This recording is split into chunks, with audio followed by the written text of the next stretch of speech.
Разогнали воевод,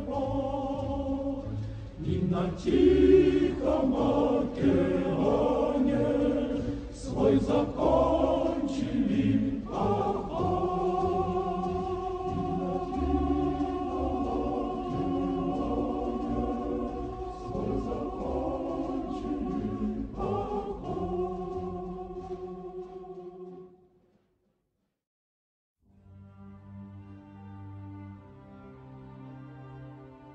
Salut camarades pilotes, c'est Rototo, ravi de vous retrouver pour ce 32e épisode de ma série consacrée à l'histoire de l'aviation du jeu War Thunder.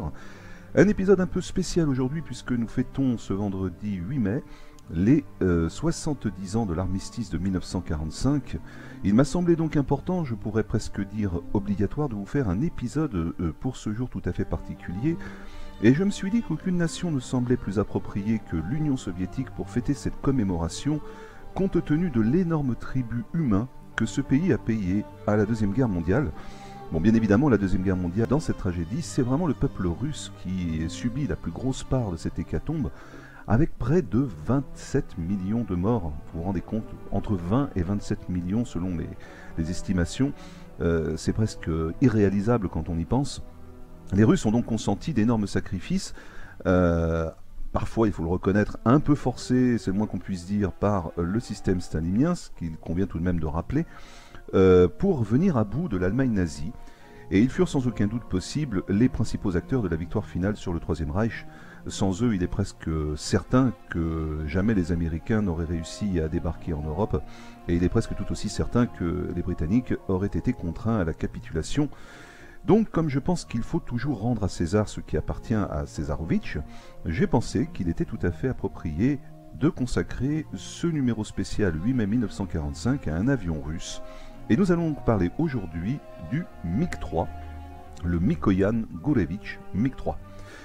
Pourquoi plus particulièrement le MiG-3 ? Eh bien, principalement parce que je pense que le constructeur MiG est sans aucun doute l'un des principaux constructeurs soviétiques, si ce n'est le principal. Et ce n'est pas peu dire quand on connaît l'importance de la nation russe en ce qui concerne l'aéronautique et même l'aérospatiale depuis près de 90 ans.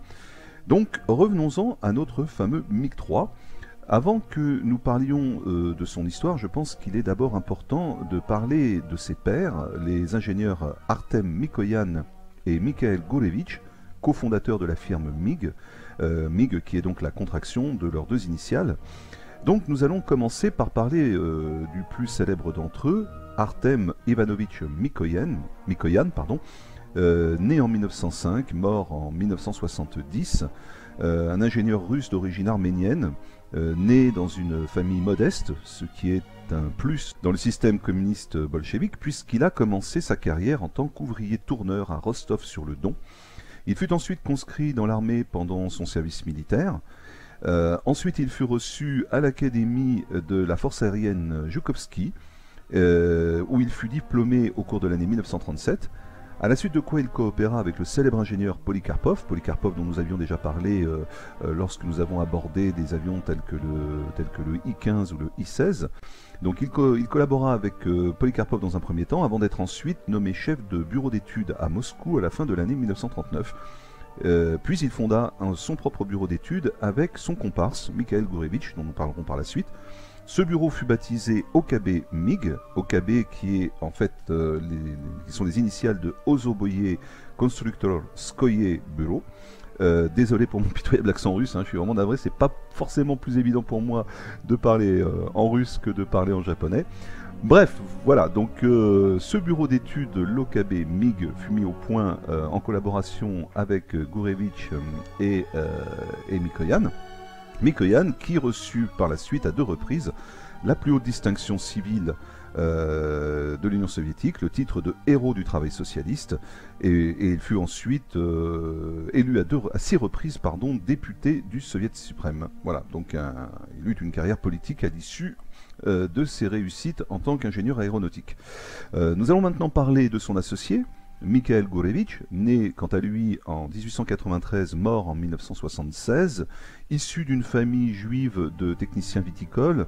Il poursuivit de brillantes études et réussit à être diplômé en 1910 par une médaille d'argent, ce qui lui permit d'intégrer par la suite la prestigieuse université de Kharkov. Il en fut expulsé à peu près un an plus tard en raison de ses activités révolutionnaires. On est encore à l'époque sous le régime tsariste. Et il est donc contraint de s'exiler en France, où il poursuivit ses études à l'université de Montpellier avec son frère. Il va ensuite suivre les cours de l'école supérieure aéronautique de construction mécanique créée à Paris en 1909. Et il fut à l'issue l'un des premiers pilotes, notamment aux côtés du pilote Marcel Bloch, plus connu aujourd'hui sous le nom de Marcel Dassault, le fameux Marcel Dassault qui fut à l'origine de la création du groupe aéronautique français, qui, comme vous le savez, est à l'origine de nombreux avions de prestige, de légende, tels que notamment le Mirage et le Rafale. Voilà, donc après la Révolution, Gourevitch revint en Russie, où il fondera avec Mikoyan l'usine aéronautique Aviakim, près de Moscou, à la fin de l'année 1939. Ils y produisirent au départ des I-15 Polikarpov, ces vieux biplans étant à cette époque déjà largement dépassés, notamment pour des avions par rapport aux avions de combat allemands tels que le Bf-109, et alertés face au risque de guerre grandissant entre l'Union soviétique et l'Allemagne, Staline était déjà certain qu'une guerre serait inévitable, mais il espérait qu'elle n'aurait pas lieu avant au moins l'année 1943, ce qui lui aurait donc laissé le temps de s'y préparer. Pour ce faire, il signa donc le fameux pacte de non-agression russo-germanique, plus connu sous le nom de pacte de fer, et il pensait que ce pacte de non-agression lui permettrait d'avoir suffisamment de temps pour préparer son armée déjà bien mise à mal depuis les années 1938, suite aux purges que Staline avait fait au sein de l'armée soviétique afin de conserver son pouvoir. Et donc, dans ce contexte, le commissaire du peuple à l'industrie aéronautique, nommé Gabanovitch, donna l'ordre à l'usine de Mikoyan et de Gourevitch de développer un nouveau modèle de chasseur. Et ce fut dans un premier temps le MiG-1, qui fut sur le papier un chasseur très prometteur, mais qui s'avéra par la suite extrêmement décevant lorsqu'il fut mis en production. Et il faut dire que ce fut extrêmement rapide à mettre en œuvre, puisqu'il fallut à peine plus de 3 mois entre la conception des plans et la sortie du premier prototype. L'originalité du MiG-1 résidait surtout dans sa structure composite, une structure tubulaire métallique à l'avant et faite de bois contreplaqué collé à l'arrière. À la suite de quoi des essais furent mis en place à la sortie du prototype environ 3 mois plus tard. Mais ces essais furent très décevants et mirent en exergue plusieurs défauts majeurs de l'avion. Il souffrait notamment d'un grand manque de stabilité longitudinale, ce qui donc lui donnait une maniabilité totalement catastrophique. Son moteur était d'ailleurs si lourd par rapport au poids total de l'avion qu'il était pratiquement impossible de lui installer un armement suffisant. Donc à la suite de quoi les ingénieurs Mikoyan et Gourevitch décidèrent de revoir totalement leur copie. Ils abandonnèrent donc le projet MiG-1, fabriqué à moins d'une centaine d'exemplaires je crois, au profit du MiG-3, qui était une version améliorée du MiG-1 en fait au départ. Donc ils réussirent notamment à corriger son problème de stabilité en augmentant de 5 à 6 degrés le dièdre des ailes. Alors déjà, explication rapide de ce qu'on appelle un dièdre. Il s'agit en fait de l'angle que forment les ailes d'un avion par rapport à la verticale. On parle d'un dièdre positif quand les ailes sont inclinées vers le haut ou d'un dièdre négatif quand elles sont inclinées vers le bas. À préciser que le dièdre peut aussi n'affecter qu'une partie des ailes, comme on peut le remarquer sur ces quelques exemples que je vous présente sous vos yeux. Voilà, donc ils réglèrent également les problèmes de refroidissement en remplaçant le radiateur, qu'ils mirent de manière un peu plus avancée par rapport à la version du MiG-1 vis-à-vis du bloc moteur, ce qui permit l'installation d'un réservoir supplémentaire de 150 litres Et ce qui eut pour effet de régler également par la même occasion les problèmes d'autonomie dont souffrait également le MiG-1. Et au niveau de l'armement, les premières versions du MiG-3 furent équipées de 2 mitrailleuses 7.7 et d'une mitrailleuse 12.7 montée sur le bloc moteur dans le nez de l'appareil. Dans la version suivante, on ajoutera 2 mitrailleuses 12.7 supplémentaires montées en gondole sous les ailes de l'appareil afin de lui ajouter un peu plus de mordant.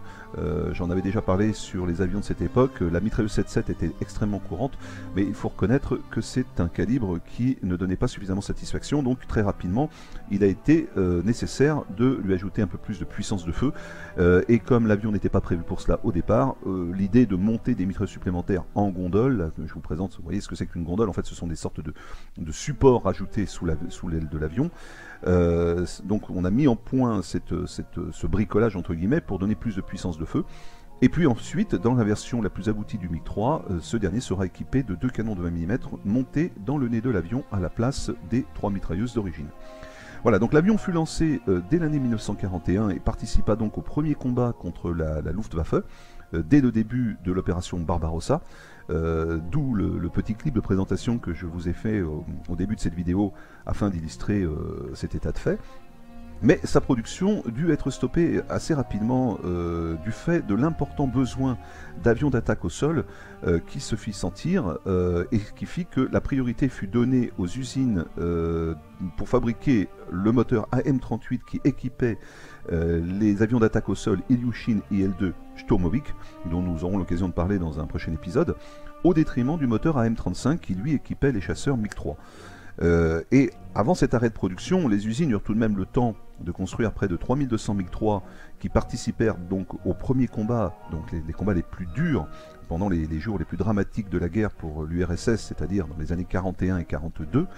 Il fut donc au début de la guerre le chasseur le plus courant dans l'armée de l'air soviétique, 2 fois plus nombreux que le Yak-1 ou le Lag-3, dont nous parlerons également dans de prochaines vidéos. Le principal défaut du MiG-3 était qu'il était conçu comme un chasseur de haute altitude, ce qui est souvent d'ailleurs le cas pour les chasseurs équipés de moteurs en ligne, à défaut des chasseurs de basse altitude qui eux ont des moteurs en étoile, tels que le A6M dont nous avions parlé il y a quelques temps. Et donc, c'était assez décevant pour la chasse soviétique, puisque, en fait, l'essentiel des combats à l'époque se déroulait effectivement à une altitude inférieure à 5000 mètres, et dans ce type de configuration, le MiG-3 avait une maniabilité bien inférieure à celle de ses adversaires. Il fut donc assez vite retiré des unités de la force aérienne du front à partir du printemps 1942 pour être ensuite reversé dans les unités des forces aériennes de défense de l'espace aérien, chargées notamment de lutter contre les bombardiers ennemis, où là il s'avéra au contraire être un chasseur remarquable dans cette mission, et il fut donc ainsi maintenu en service jusqu'à la fin de la guerre, parfois même au prix de bricolage en cannibalisant certains exemplaires afin de trouver les pièces nécessaires pour conserver en état les appareils restants opérationnels. Voilà, donc cher Tovarich, nous en avons maintenant fini avec la partie histo qui, je l'espère, vous aura appris certaines petites choses, vous aura plu. Sans plus attendre, on attaque immédiatement la mise en situation de l'avion en jeu et nous allons donc pouvoir vérifier par nous-mêmes si les performances du jeu sont comparables à celles du descriptif historique. Allez, je coupe et je vous reprends tout de suite pour la partie simu. C'est parti! Ok les gars, c'est parti pour la mise en situation de notre avion MiG-3. Ce sera une map Zhengzhou, carte de domination d'aérodrome. Zhengzhou, donc je pense que nous sommes en Chine, je pense ne pas me tromper, je ne suis pas certain, je pense que oui. Nous allons commencer par un MiG-3 de première génération équipé donc de 2 mitrailleuses 7.62 et d'une mitrailleuse 12.7. Donc un avion assez peu armé, que j'ai tout de même upgradé en munitions, en tout cas pour les 7.62. C'est étrange d'ailleurs qu'il parle de 7.62 dans le jeu, puisqu'en fait il semblerait que c'était plutôt des mitrailleuses 7.7. Alors peut-être que c'est l'équivalent russe du calibre 7.7, je ne sais pas, à vérifier. Alors là, le but en fait, hein, on a bien vu que c'est pas un avion qui est très performant pour le combat rapproché, pour le dogfight, hein.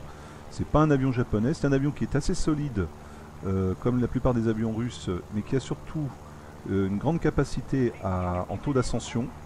Donc on va en profiter, on va surtout jouer sur notre capacité à grimper assez vite. D'ailleurs vous voyez que là, regardez, hein, il grimpe sans problème. Hein. On perd assez peu de vitesse, on est déjà à 1500 mètres, on grimpe encore. Il n'y a pas trop de soucis de ce point de vue-là. Où est-ce qu'on est là? Ouais, on est au-dessus de notre base, je surveille un peu ce qui se passe. Je vais essayer de grimper au-dessus de la couche des nuages et m'approcher de l'adversaire pour lui fondre dessus à l'improviste. On va faire la technique du yo-yo, qui est, à mon avis, la meilleure technique à faire avec ce type d'appareil. Un peu ce qu'on ferait notamment avec un BF-109. Hein. J'espère que la couche nuageuse n'est pas trop épaisse malgré tout. On a déjà capturé le point B. En tout cas, mes alliés ont capturé le point B. Donc nous sommes en train de gagner. Je vais essayer quand même de faire un kill avant la fin de la partie. Tiens, ça y est, on commence à voir poindre la lumière du soleil. Ça y est, on sort de la couche nuageuse. Je vais me diriger en direction du point A. Ça me paraît pas trop mal. Et je vais essayer de surprendre l'adversaire quand il ne s'y attendra pas. C'est vrai que ces nuages ne vont pas vraiment m'aider dans cette tactique, mais c'est à mon avis la meilleure façon de procéder. Donc en fait, oui, pour en revenir à cet avion, comme le disait la vidéo, vous voyez que, encore une fois, la simulation est très bien faite à ce niveau. C'est un avion qui sera parfait pour les missions où vous serez chargé, par exemple, d'intercepter les bombardiers ennemis. En revanche, vous aurez beaucoup plus de mal à basse altitude face à des adversaires beaucoup plus manœuvrables. Donc on est tout à fait proche de la réalité. Néanmoins, c'est pas un mauvais avion, il manœuvre quand même relativement bien, somme toute. Je regarde quand même autour de moi.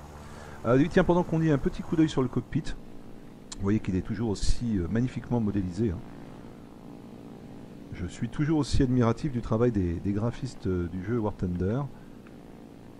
Et magnifique, même la tenue du pilote. Belle tenue cuir, ouh, cuir, moustache. Non, enfin je blague, hein, cuir parce qu'évidemment c'est certainement une tenue pour le froid. Ah, nous avons un P51 là qui est pas loin, qu'on va surprendre. Je pense qu'on va être capable de le surprendre. Ouais, mais on n'a pas réussi. Alors, attendez que je me concentre 2 minutes. Je vais reprendre de l'altitude. On n'a pas réussi à lui faire beaucoup de mal avec notre armement. Il est en train d'essayer de manœuvrer pour se mettre dans mes 6 heures. Heureusement pour moi, le P51 n'est pas non plus un avion qui manœuvre extrêmement bien. Je vais donc essayer... Ah oui, mais alors voilà. Évidemment, je suis au-dessus de la zone ennemie. Donc, forcément, il y a du monde autour. Je pense que je vais pas m'en tirer. Là, contre un adversaire, ça pouvait encore aller, mais contre 3 ou 4... Ah, je fais attention au sol. Attention au sol. Ah, non, ça va être difficile. Là, c'est le Hera Cobra qui, cette fois-ci, est en train... Oh oui, il y a du monde. Hein. P51 et le Hera Cobra qui sont tous les deux à ma poursuite. Ah, je vais avoir du mal à décrocher. Là, je peux pas compter sur mes alliés. Je suis vraiment tout seul. Je vais avoir beaucoup de mal. Je pense que là, de toute façon, je vais durer autant que je vais pouvoir en évitant leurs tirs. Mais si je peux essayer de me rapprocher de ma zone, ça va pas être simple. Et voilà. Ah, mais c'est obligé. C'est de ma faute. Mais en fait, le problème de la technique du yo-yo qui fonctionne relativement bien, généralement pour ce type d'avion, c'est le manque de puissance de feu. Bon, là, évidemment, j'ai mal tiré. Hein. Je ne veux pas non plus me trouver des excuses, mais j'aurais pu peut-être mieux gérer ma cible. Je suis arrivé un peu vite dessus, je l'ai dépassé trop rapidement, mais avec des canons de 20 mm, j'aurais fait très mal. Il aurait eu du mal ensuite à manœuvrer. J'aurais pu me remettre tout de suite derrière ces 6 heures. Là, le problème, c'est que mes mitrailleuses 762 et ma mitrailleuse 12-7 l'ont à peine égratigné. Donc je lui ai fait mal, mais pas suffisamment. Et ensuite, évidemment, il avait du monde pour venir lui donner un coup de main. Et comme il grimpe aussi vite que moi, j'ai pas pu non plus le distancer. Donc là, bah écoutez, on va la jouer bourrine, hein, tant pis.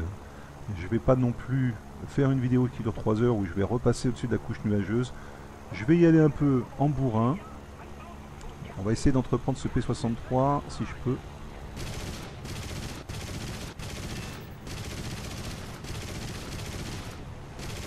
Voilà, avion détruit.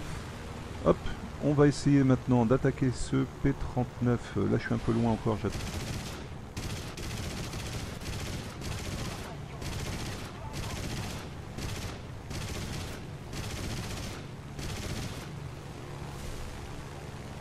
Hein, ouais, il est passé au-dessous. Ça va être difficile pour moi. J'ai l'impression qu'il y a du monde en plus là.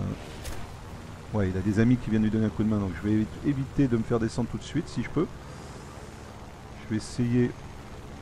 Ouais, j'ai que l'assistance. Ça y est, je suis enflammé. Ouais, là, ça va pas le faire. Combien ils sont là? Oh, bah, regardez-moi ça. Ah, attendez, il vient me passer au-dessus. Voilà, je vais peut-être pouvoir lui rendre la monnaie de sa pièce avant de... Ouais. Non, le King Cobra est arrivé trop vite. C'est la difficulté de ces parties de milieu d'après-midi. J'en avais déjà parlé. J'ai toujours un peu de mal quand je tombe sur des parties où il y a beaucoup de joueurs qui jouent en équipe. Et j'ai remarqué que très souvent, par exemple, comme un jour comme aujourd'hui, évidemment, les équipes se réunissent. Là, il est quoi? Il est à peu près 18 h. C'est une heure parfaite. Surtout un jour férié, en tout cas un jour férié en France, il y a beaucoup de monde. Donc généralement, vous avez pas mal de gens qui jouent en réseau. Et alors, attention, hein, ne me faites pas dire ce que je n'ai pas dit. Je ne veux pas critiquer les gens qui jouent en escadrille. Je sais que beaucoup y jouent, que ça fait partie du jeu, qu'il faut l'accepter. Attendez. Ouais, avion détruit, mais moi aussi. Voilà, œil pour œil. Donc voilà, c'était un FW 190, donc il avait du répondant également. Ce que je veux dire, c'est qu'il est très difficile de pouvoir jouer quand on est seul dans ce type de map, parce que ou vos alliés jouent en équipe et ils vous piquent vos cibles, et en plus ne se préoccupent absolument pas de vous, ils sont bien trop préoccupés à se soutenir les uns les autres, ou vos adversaires eux aussi se soutiennent, et donc il est très très difficile de prendre l'ascendant sur eux, parce qu'ils sont toujours 3 ou 4, donc c'est très difficile d'en isoler un, et si vous l'engagez en mano à mano, de toute façon il appelle ses copains et il vous tombe dessus, donc voilà, c'est pas un coup de gueule, je sais que je pourrais moi aussi jouer en équipe, hein, j'avais déjà dit dans une autre vidéo, c'est pas forcément évident pour moi de le faire pour des questions d'organisation, d'emploi du temps, etc. Et c'est vrai que parfois c'est un peu frustrant, enfin voilà, c'était juste une parenthèse, je sais pas, il faudrait peut-être trouver des parties où on peut pas jouer en équipe, ce serait une piste, hein. Alors je sais pas si c'est faisable au niveau du jeu, mais honnêtement ce serait à creuser pour permettre à des joueurs qui ont envie de jouer en solo de ne pas être systématiquement réduits à l'impuissance dans ce type de map. Encore une fois, je dis ça, c'est juste une impression personnelle et je ne veux pas non plus essayer de me dédouaner. Ma médiocrité en termes de joueurs, évidemment, est-ce qu'elle est, et de toute façon, ça ne changerait pas grand-chose non plus si je jouais en équipe. Mais je pense que ça serait quand même un peu plus facile. J'espère que vous aurez l'honnêteté de le reconnaître.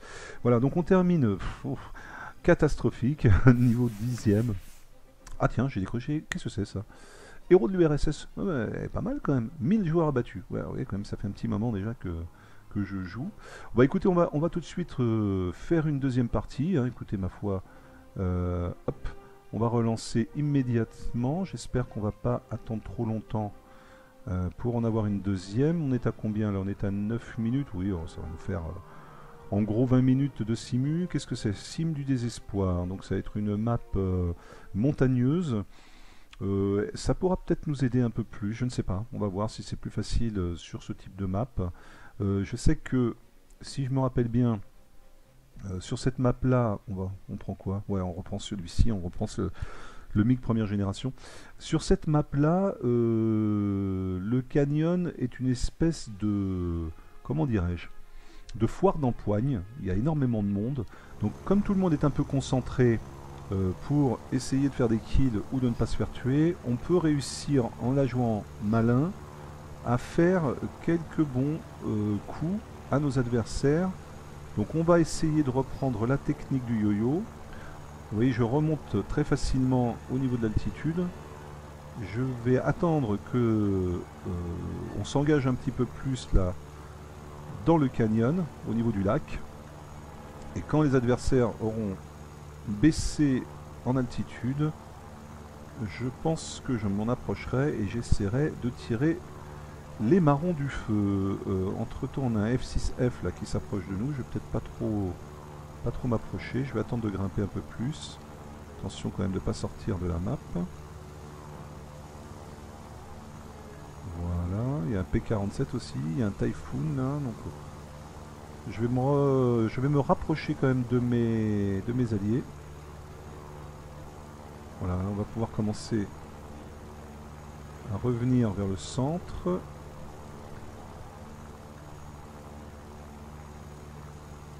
Surveiller un petit peu ce qui se passe. Là, le BF-109 me paraît prenable. Allons-y, on pique, c'est parti. Un peu de concentration.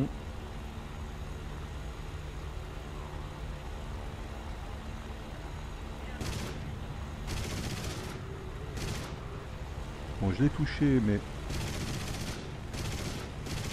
Voilà, voilà. C'est le problème. Quand vous voulez éviter de perdre trop de vitesse, c'est que, évidemment, vous lui passez devant, donc... Et si vous n'avez pas réussi à l'endommager suffisamment dès le début, ça n'a servi à rien. Là, il a évidemment beaucoup de monde aux trousses. Je vais essayer de le reprendre avant qu'on le descende. Eh non, ouais, j'ai que l'assist. Ouais, c'est vrai que là, alors vous remarquerez, si vous ne connaissez pas cet avion, l'armement du MiG-3 première génération, c'est vraiment un peu faiblard. Hein. C'est limite un peu frustrant. Où est-ce que je suis là? Ouais, je repasse. Je vais reprendre un peu d'altitude quand même.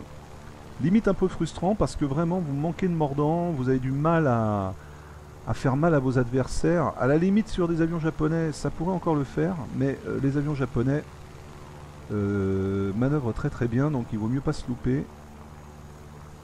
Je vais essayer de rattraper ce P47, ce P40 plutôt, si je peux, mais il y a du monde autour. Hein. Il y a du monde sur lui. J'ai peut-être... Non, évidemment. Enfin, quand je vous parlais de jeu d'équipe tout à l'heure, vous voyez ce que je veux dire. Hein.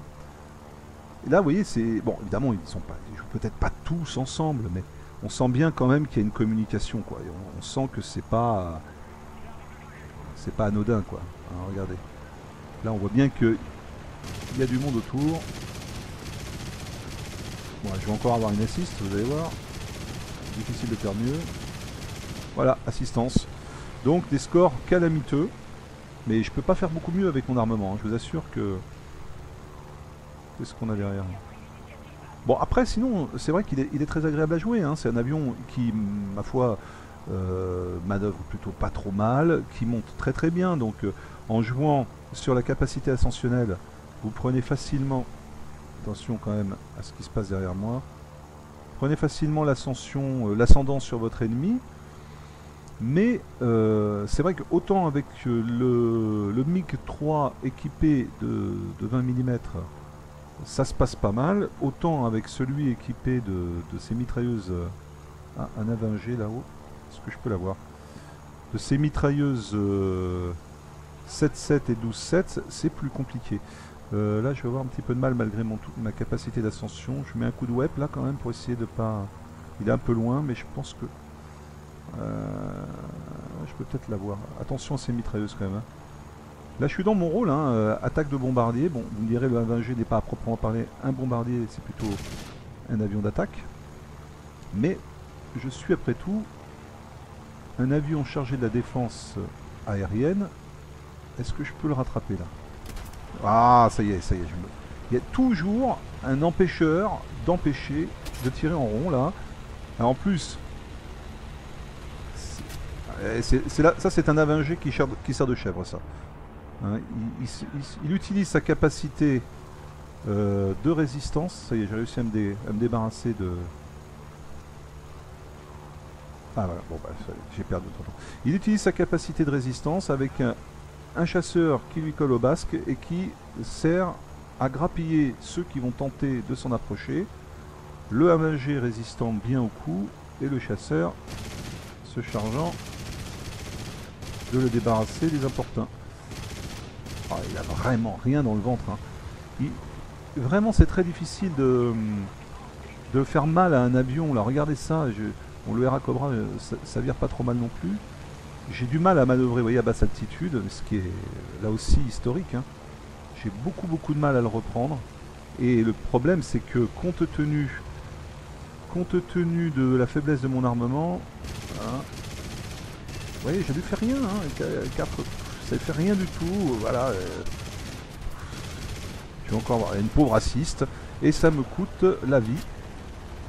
Entre temps, un de ses collègues est venu à la rescousse. Bon, là, je vais avoir du mal à manœuvrer. Est-ce que je m'en sors? Oui, oula.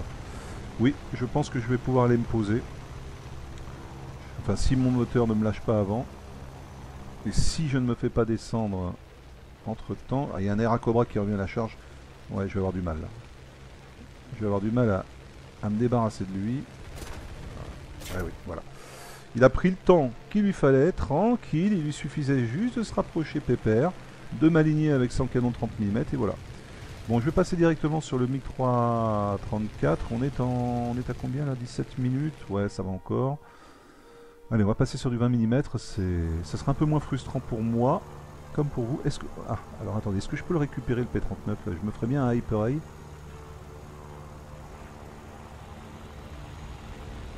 Non, ça sera pas. Oh là là, je suis mauvais. Mais qu'est-ce que je suis mauvais? Oh mon dieu, mon dieu, mon dieu, mon dieu, mon dieu, c'est pas vrai. C'est pas vrai d'être aussi mauvais. Ah, je risque pas de faire des kills en jouant comme ça, évidemment. Bon, je vise très mal là. C'est affreux. C'est affreux, c'est affreux, c'est affreux. Mais tu vas venir ici, oui. Ah, je vais me faire descendre encore. Je pense que... Ouais, assistance. Wow, c'est vraiment... C'est une catastrophe, les gars. Je suis confus de honte. Mon dieu, c'est affreux. Et même sur les face à face, je vais pas y arriver. Si, ah quand même. J'ai bien cru que j'allais me faire avoir encore. Combien il me reste? Ça va, j'ai plus de canon. Oula, ouais, je m'en suis bien sorti sur ce coup-là. On va s'éloigner un petit peu, reprendre de la vitesse et de l'altitude. Bon, à ma décharge, hein, encore une fois, je sais que vous me connaissez, je cherche toujours de bonnes excuses. À ma décharge, c'est vrai que ça lag pas mal avec la capture vidéo, ce qui ne m'aide pas trop. Et c'est vrai que c'est pas un avion facile à manœuvrer, honnêtement. Néanmoins, je reconnais humblement que je joue excessivement mal aujourd'hui. Je ne sais pas pourquoi, il y a des... Je ne sais pas. Pourtant, je suis plutôt en forme, mais il y a des jours comme ça, il y a des jours où... Je me suis pourtant pas mal entraîné ces derniers temps. Là, j'ai repris, depuis ma coupure des vacances de Pâques, j'ai repris pas mal de parties, donc j'ai repris un peu du poil de la bête. Mais je reconnais que là, j'ai du mal. J'ai du mal. Là, les parties sont pas géniales. J'aimerais bien faire quelque chose d'un peu plus propre. On est à combien? Ouais, milieu de classement, c'est un peu... Bon, c'est vrai que les adversaires jouent pas mal non plus, hein, mais enfin... Ouais, bon, voilà. C'est raté. J'ai tiré un peu trop tard et lui ne m'a pas laissé le temps de respirer. Bon, allez, on va prendre le Yak 7B. De toute façon, la vidéo va bientôt arriver. On est à 20 minutes. Ça va nous faire une vidéo d'un peu plus de 40 minutes, je pense. On est presque à 3/4 d'heure et donc il est vraiment temps d'arrêter de toute façon. Qu'est-ce que j'ai pris là? Ah, mais j'ai pris un Yak 7. Ah, mais non. Oh, oui. Je me suis complètement gouré là. Excusez-moi, Bon, attendez, hop, on va faire. Parce que c'est pas un MiG ça, qu'est-ce que j'ai fait? Oui, c'est un Yak 7B que j'ai pris. Pourquoi j'ai fait ça? Allez, hop. Pomme, suicide. Je sais plus ce que je fais, les gars. Je suis tellement perturbé que. Voilà, MiG 315. Bah oui, si je vous prends un Yak 7B pour une vidéo histo sur le MiG 3, ça va pas le faire. Excusez-moi, j'étais perturbé là. C'est la première fois que ça m'arrive ce genre de truc. J'étais complètement sur autre chose. Je regardais en même temps la pendule de ma capture vidéo. Bon allez, on y va bourrin les gars, on réfléchit pas. Allez, je vais même le faire en première personne. Je pense que... Oh non, bah c'est dommage. Oh bah c'est dommage. Bon bah écoutez, désolé, j'étais j'étais prêt à faire un petit coup de fun en faisant ce dernier avion en première personne. Et bien écoutez, ça s'arrêtera là, ma foi, sur un score pitoyable, il faut bien le reconnaître. Voilà, je suis désolé, je suis confus de... Ah, qu'est-ce que j'ai? Ah oui, j'ai débloqué un Ilyushin 2M. J'étais en train de rechercher les Ilyushin qui me manquaient. Hop, qu'est-ce qu'il me fait? Acheter. Ah, il me manque encore un autre, bon d'accord. Rechercher. Hop, voilà. Oui, je suis en train de rechercher les Ilyushin qui me manquent pour préparer donc l'épisode qui leur sera consacré. J'en ai déjà 2 ou 3 débloqués, mais j'en voulais quelques-uns supplémentaires. Un de plus, je crois qu'il me manquait, ou 2, je ne sais plus, pour pouvoir faire une vidéo un peu plus élaborée. Voilà, comme ça vous savez tout, vous avez l'envers du décor de la production Rototo Histo. Voilà les gars, bon écoutez, j'espère en tout cas que cette partie n'aura pas été trop décevante, j'espère qu'elle vous aura au moins diverti, ce qui est le but, encore une fois, il n'y a rien de sérieux dans ce que je fais, c'est surtout bon, l'envie avant tout de vous divertir, et éventuellement peut-être de vous apprendre une ou deux choses, le cas échéant, si c'est le cas tant mieux. Je vous remercie encore pour votre fidélité, pour surtout pour votre sympathie. Merci pour tous les commentaires très sympas que vous me laissez aussi bien sur YouTube que sur le forum du jeu War Thunder. J'espère vous retrouver encore plus nombreux. Encore une fois, il ne s'agit pas d'une chaîne commerciale, elle n'est pas monétisée, je n'y gagne absolument rien. Mais le but étant évidemment de partager du plaisir avec les gens qui me suivent. Comme je l'expliquais, je crois que c'est à Jean,